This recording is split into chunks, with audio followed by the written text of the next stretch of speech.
পাম্পে তেল নাই 1 লিটার, সিরিয়াল 1 কিলোমিটার। সরকার বলে ধৈর্য ধরো, আমরা বলি ঠেলতে থাকো।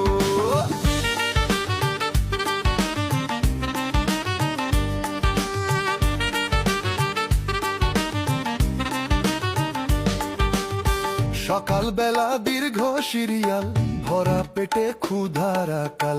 হাত ব্যথা আজ গাড়ি ঠেলে, আর কতদিন চলবো এভাবে ফেলে। মন্ত্রীর গাড়ির ফুল ট্যাঙ্ক লোড, আমাদের শুধু ভাঙার। পেট্রোল আসার খবর ছড়িয়ে পড়তেই সৃষ্টি হয়েছে নজিরবিহীন ভিড়।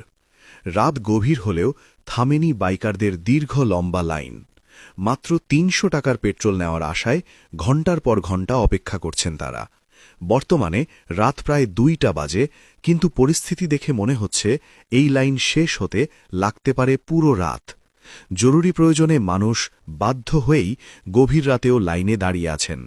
এখন প্রশ্ন, এই সংকট কবে কাটবে, আর সাধারণ মানুষের এই ভোগান্তির শেষ কোথায়? রাত ৮টার থেকে নিয়ে এখন বাজতেছে রাত ২টা। এতক্ষণ যাবৎ অপেক্ষা করতেছি মাত্র ২ লিটার পেট্রোলের জন্য, কিন্তু আমাদের বহু আশা আকাঙ্ক্ষিত পেট্রোল নামক যেই হীরার টুকরা, আর দেখা এখনো পাচ্ছি না। মনে হচ্ছে যে লাইনে আমরা দাঁড়িয়ে আসছি সকাল ৮টা হয়তো বাঁচতে পারে।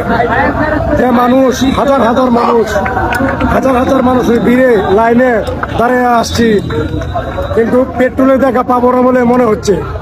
কবে পাবো পেট্রোল, একমাত্র আল্লাহ তাআলাই ভালো জানেন।